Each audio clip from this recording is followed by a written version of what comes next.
So tonight, we're going to listen to a short story called Peter Cottontail. Hope you enjoy listening to this. And let me know if you have any recommendations for future readings. Without further ado, begin. Peter Cottontail by Beatrix Potter.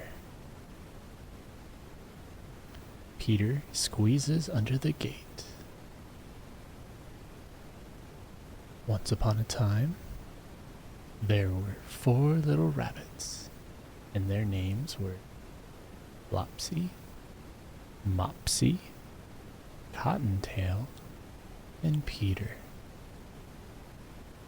They lived with their mother in a sandbank underneath the root of a very big fir tree.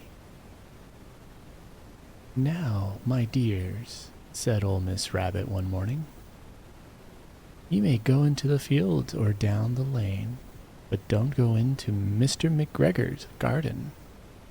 Your father had an accident there. He was put in a pie by Mrs. McGregor.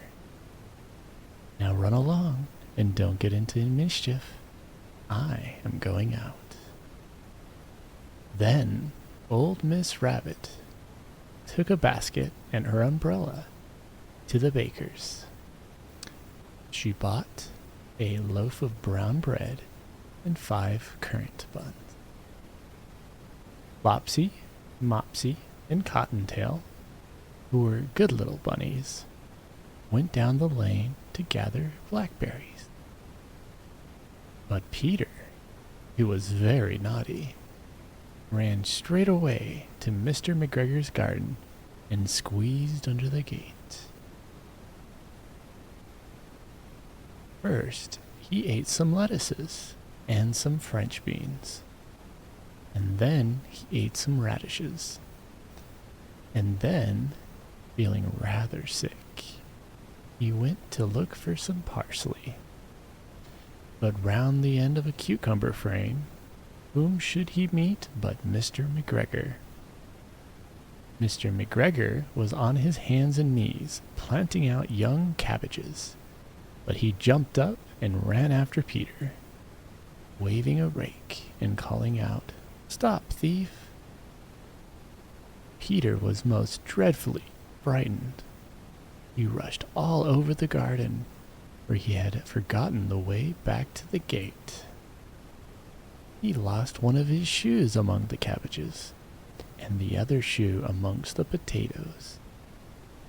After losing them, he ran on 4 legs and went faster, so that I think he might have got away altogether if he had not unfortunately ran into a gooseberry net and got caught by the large buttons on his jacket. It was a blue jacket with brass buttons, quite new. Peter gave himself up for lost and shed big tears, but his sobs were overwhelmed by some friendly sparrows, who flew to him in great excitement and implored him to exert himself.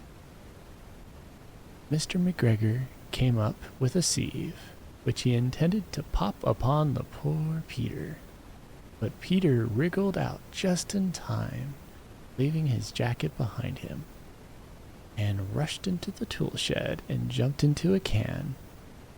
It would have been a beautiful thing to hide in if it had not had so much water in it. Mr. McGregor was quite sure that Peter was somewhere in the tool shed, perhaps hidden underneath a flower pot. He began to turn them over carefully, looking under each. Presently, Peter sneezed. "Kerchoo!"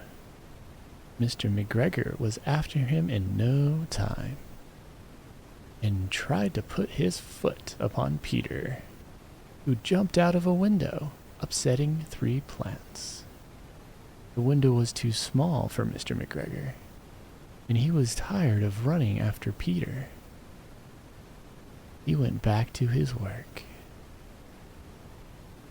Peter sat down to rest. He was out of breath and trembling with fright, and he had not the least idea which way to go. Also, he was very damp with sitting in that can. After a time, he began to wander about, going lippity-lippity, not very fast, and looking all around. He found a door in a wall, but it was locked, and there was no room for a fat little rabbit to squeeze underneath. An old mouse was running in and out over the stone doorstep, carrying peas and beans to her family in the wood. Peter asked her the way to the gate, but she had such a large pea in her mouth that she could not answer. She only shook her head at him. Peter began to cry. Then he tried to find his way straight across the garden, but he became more and more puzzled. Presently, he came to a pond where Mr. McGregor filled his water cans. A white can was staring at some goldfish. A white cat was staring at some goldfish. She sat very, very still, but now and then the tip of her tail twitched as if it were alive. Peter thought it best to go away without speaking to her. He had heard about cats from his cousin, little Benjamin Bunny. He went back towards the tool shed, but suddenly, quite close to him, he heard the noise of a hoe. Scratch, scratch, scratch, scratch. Peter scuttered underneath the bushes, but presently, as nothing happened, he came out and climbed upon a wheelbarrow and peeped over. The first thing he saw was Mr. McGregor hoeing onions. His back was turned towards Peter, and behind him was the gate. Peter got down very quietly off the wheelbarrow and started running as fast as he could along a straight walk behind some black currant bushes. Mr. McGregor caught sight of him at the corner, but Peter did not care. He slipped underneath the gate and was safe at last in the wood outside the garden. Mr. McGregor hung up the little jacket and the shoes for a scarecrow to frighten the blackbirds. Peter never stopped running or looked behind him till he got home to the big fir tree. He was so tired that he flopped down upon the nice soft sand on the floor of the rabbit hole and shut his eyes. His mother was very busy cooking. She wondered what he had done with his clothes. It was the second little jacket and pair of shoes that Peter had lost in a fortnight. I am sorry to say that Peter was not very well during the evening. His mother put him to bed and made some chamomile tea, and she gave a dose of it to Peter. 1 tablespoonful to be taken at bedtime.